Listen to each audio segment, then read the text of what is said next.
学姐告诉你，大家好，我是葛布。我有个朋友最近又失恋了，没错，天天失恋。一失恋了呢就伤心，伤心呢就喜欢喝，白的、啤的、红的、洋的对着喝，喝完了就吐，吐了之后又喜欢跳舞。这些其实都无所谓，最讨厌的是他每次都得拉上我。像我这么一个人，我从来不喝酒，我滴酒不沾，因为我知道这个酒啊有害身体健康，我尽量都用。学姐今晚不喝了？喝，我从抵挡上了。不过话说回来，为什么人一伤心就喜欢喝酒呢？喝，就他妈知道喝，跟酒结婚去吧！我告诉你，分手！抛弃我这么优秀的男人，你肯定会后悔的。跟这样的男人分手，好开心呀！耶！哎，我都看到了，何必强颜欢笑呢？走，我带你喝酒去。我分手很开心啊！我不用喝，我真特别。何必强撑呢？不就失个恋吗？我一定陪你喝酒喝到天亮。哎，你带钱了吗？啊？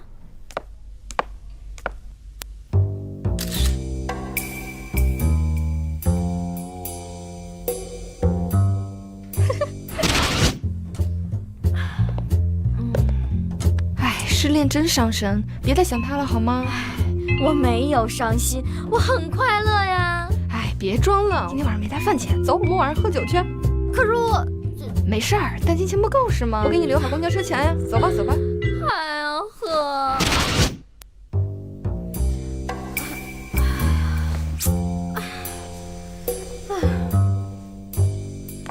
哎呀，小美，我们好歹是室友，你失恋了为什么不告诉我？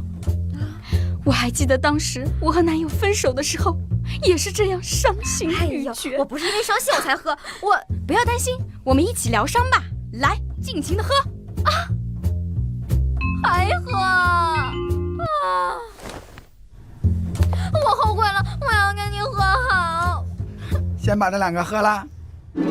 这句太不真实了，这跟酒没关系，我压根儿就不可能跟这样人在一起。不过话说回来，为什么人一伤心就喜欢喝酒呢？因为酒精能起到麻痹神经的作用，抑制人体中枢神经的运动，使人的思考变缓慢变迟钝，所以根本就顾不上什么伤心的事儿了。还有的人干脆喝断片，一觉睡到天亮，比如我。不过很多时候伤心喝酒只可能是一种心理暗示，想要通过摄入酒精这项仪式来告诉自己啊，我伤心了，我要借酒消愁。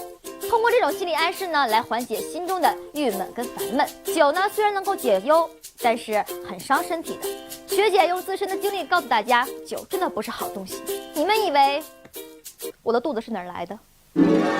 最近刚搬了家，换了一张好大的床，这个床大的哟，我可以从床东滚到床西，从床西再滚到床东。我觉得你好寂寞呀。要你管。不过他说的真的是，有一天晚上，我忽然睡醒，忽然发现这么大张床上就我一个人的时候，心里空落落的。不过后来我就想，反正已经没有好心情了，那我要有一个强壮的身体，我要做一个 strong girl。所以啊，听说这个睡姿也是很影响健康的。我最近一直在研究，到底什么样的睡姿才是最健康的。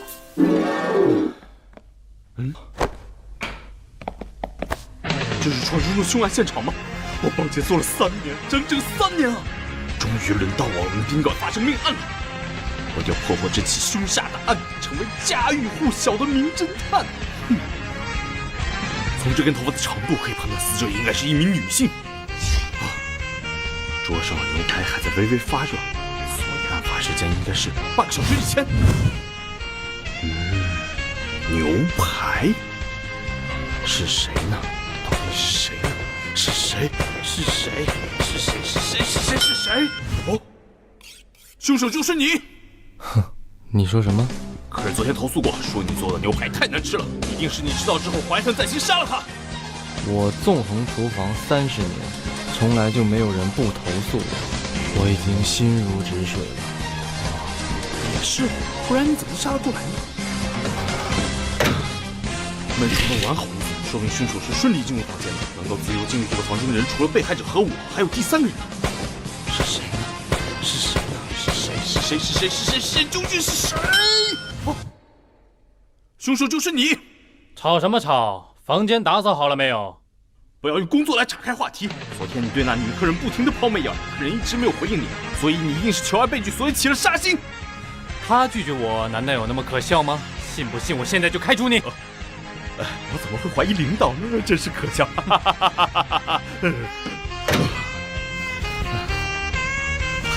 所有的可能，那会是谁呢？按照本格推理，没有嫌疑的人才是凶手。那到底是谁？是谁？天哪！我是杀人犯！啊！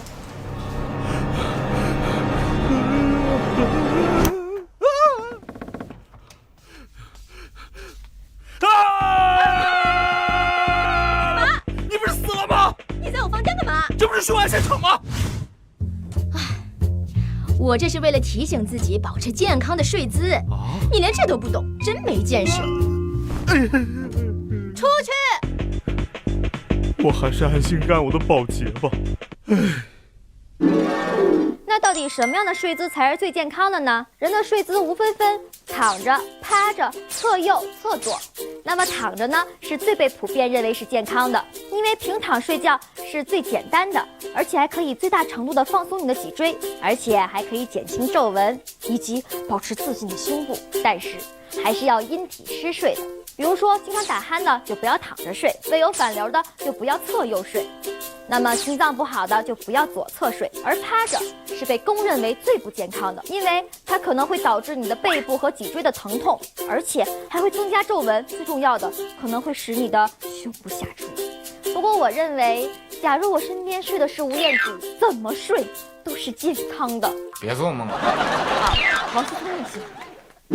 狗趴、大字、横七竖八，是不是担心你的丑陋睡姿被男朋友看到？想不想做一个24小时全天候美女？要不要有一个这样的助手？贝贝绳睡姿调整专家，控制你睡眠动作，让你的姿势美到极点。贝贝绳，怎么睡都美丽。最近上映了很多大片，特别开心，因为感觉又一个爱情的季节到来了。为什么这么说？看电影就吃爆米花吧，那一男一女吃一盒爆米花，拿的时候难免不了手碰手，这一碰，金风玉露一相逢，就差不多成了。不过最近我碰到一个直男癌，有多直男癌呢？为了碰一下，整部电影我手都插在爆米花里了，爆米花都潮了，他还是纯洁。学姐，你好没魅力啊！他也不怎么着。不过话说回来，除了这个原因之外，那为什么看电影一定要吃爆米花呢？每次只能和男同事一起看电影，但结果好悲凉。不过电影还是蛮好看的，男主人公会成功吗？好期待呀！他们本来打不过，那个 boss 被雷劈死了。你怎么知道？因为俺看过啊，俺这种人只有看过才会跟你一块看啊。经验告诉我，想要看好电影，必须堵住小王的嘴。这次应该可以有一场愉悦的观影。这爱情片好感人啊！真的想知道他们最后会怎么样。他们俩一直误会，男主得病死了，女主出国了。你怎么有剧透啊？你爆米花不够吃吗？对啊，俺看爱情片会吃得快点。你看，没了。经验又一次告诉我，想要不被剧透，必须堵住小王的嘴。哼，我计算过了，他看电影一般吃2桶爆米花，看国产片会多吃1桶，但这次是国产恐怖片，还得再翻一翻，所以我准备了6桶爆米花。啊，应该万无一失了。哼哼。哎，这个电影好无聊的，咱们出去透透气。对不起，我只想把电影看完。我花了这么多钱买爆米花，绝对不能浪费了。这个电影我全都看过的，里面的人全都死光了。走嘛，咱们出去逛逛嘛。我只想安安静静的看场电影，为什么不能成全我？有病！哼！剧透一时爽，全家火葬场。不过话说回来，为什么看电影的时候一定要吃爆米花呢？